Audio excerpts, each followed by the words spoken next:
So let's talk about linear functions and their properties. So the most notable thing about a linear function is that it is actually a line, hence linear. So the difference between a linear function and a nonlinear function is that this linear function is going to approach infinity on the x-axis at a constant rate. A nonlinear function will not do that. Normally it has some kind of curve or some kind of break in its function. And a linear function is most notably described as an equation in the slope-intercept form. So where m is the slope and b is your y-intercept. Another way to think about slope is the average rate of change. So using our average rate of change formula, we can actually apply it as just the change in y over the change in x between 2 points. As long as you keep the order of the y's and the x's in the same order, you will achieve the slope or the average rate of change. So the average rate of change for a linear function is constant throughout the entire function. That's not always the case with nonlinear functions. So here's an example where we talk about rise over run. Something that we can do with a table of values is we can actually determine if the function being described by the table is linear or nonlinear without the actual equation itself. So the way that we do that is we check out the x values and the f of x or the y values, and we determine its rate of change, which we express as the change in y over the change in x. So we take 2 points. I'm going to take these 2 points here, and I'm going to look at how the y and the x change. So the y increases by 4, and the x actually increases by 2. And 4 divided by 2 is 2. So I'm going to do the same thing with the next 2 points. So that's actually increasing by 4 on the y, and it's increasing by 2 on the x, which averages out to be 2 as well. So I'm going to keep doing that for the rest of my points just to see if this average rate of change is constant throughout the table. So I notice now that my average rate of change for each pair of points that I've selected is 2, which actually means that this is a linear function. So let's take a look at a second example. I'm going to include my change in y over change in x. And I'm going to select my pair of points here. So the change in y here is going to be a decrease of 12 and an increase of 2. And that averages out to be -6. And in my second pair, that's going to be a decrease of 4 over an increase of 2. My third group, that's actually an increase of 4 and an increase of 2. And last but not least, that's going to be an increase of 12 over an increase of 2. So although my change in x is all an increase of 2, the average rate of change is not the same for any pair of points. So therefore, I know that this is not linear.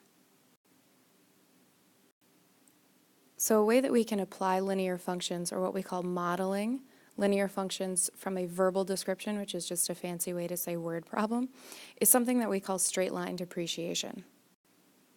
This is mostly seen in business where a value of an asset declines by a fixed amount over a given amount of time. It's usually in years. So if we actually look at this chart right here, there's some value of some asset or product or machine, and they'll buy it at a certain amount. So for example, this one is at $300,000, and then it will depreciate by a linear amount each year as it goes along. So looking at this example, let's say a company buys a new machine for $3,000. They're going to choose to depreciate that machine using a straight line model over 3 years. We can actually write a linear model that expresses the book value, which is just the asset value of this new machine, as a function of its age, x. So I'm going to check out the average rate of change for this machine that this company buys. So the value that it starts out at is $3,000. and it's going to depreciate over 3 years.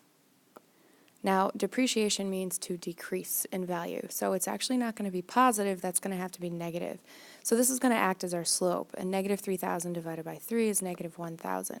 So it's going to lose $1,000 worth of value every year that this company has this machine. And again, that's going to be our slope.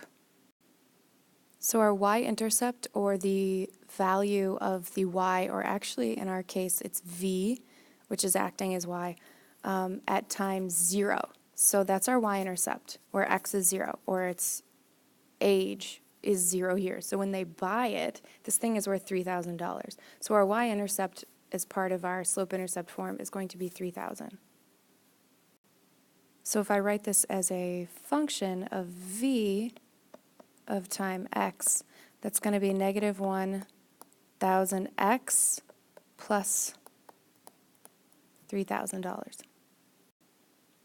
Something else we can figure out about this example is something called the implied domain. Now I can graph this function and I can get a very long infinite line, but that's not practical in this situation because this company is not going to exist for an infinite amount of time, nor is the machine going to be viable for that amount of time either.